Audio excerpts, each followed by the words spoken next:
chers compatriotes, il est temps de reconstruire notre beau pays. Kongwe Kobonga.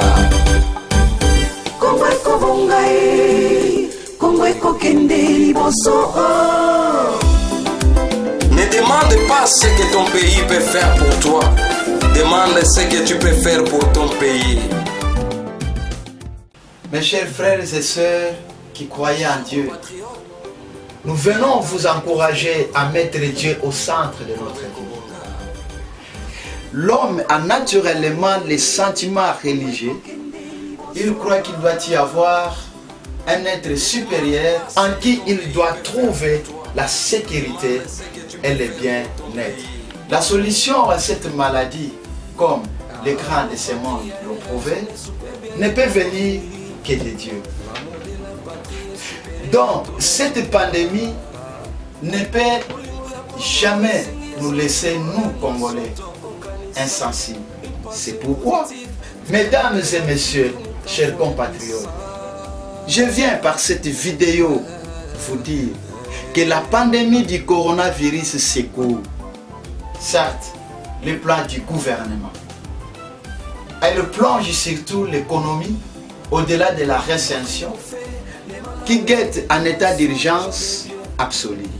La population chinoise souhaite que le gouvernement donne aussi les informations sur les thématiques économiques, financières et patrimoniales.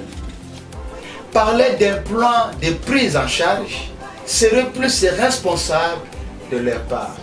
En plus, je voulais vous adresser encore ces messages, surtout pour notre génération actuelle. Cette jeunesse qui a lutté et a payé les prix nécessaires pour un changement réel dans notre pays. Un changement qui profiterait à tous. Et l'état des droits devrait signifier la soumission de tous à la loi, en commençant par ceux qui prétendent nous diriger.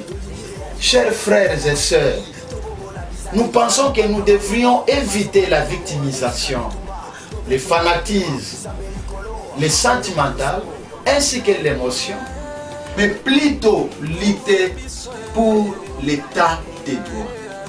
1. Des garanties de procédure. 2. De la présomption d'innocence. Pour que toute personne jouisse de ses droits, de sa défense, et que seule la vérité puisse éclater et que la justice triomphe. Laissez-moi vous dire en passant que l'heure de la loi, de la raison du plus fort est déjà révolue en République démocratique du Congo. Chers amis, chers camarades, n'oublions pas que c'est notre génération qui paye le lourd prix de la mauvaise gestion de la chose publique et donc c'est nous qui avons plus besoin. Que tous ceux qui ont eu à détourner l'argent de l'État soient responsables de leurs actes. Mais qu'il soit clair, nous voulons les vrais responsables et non seulement les exécutants ou les victimes des complots politiques. Nous voulons des procès équitables et réels, mais pas des procès d'intention, des complots contre les adversaires politiques, les procès des règlements, des comptes, des spectacles qui n'aboutissent pas à la restitution des biens publics, mais des changements politiques. Pour en finir, vive l'état des droits en République démocratique du Congo. Vive la justice équitable. Que Dieu bénisse la République démocratique du Congo.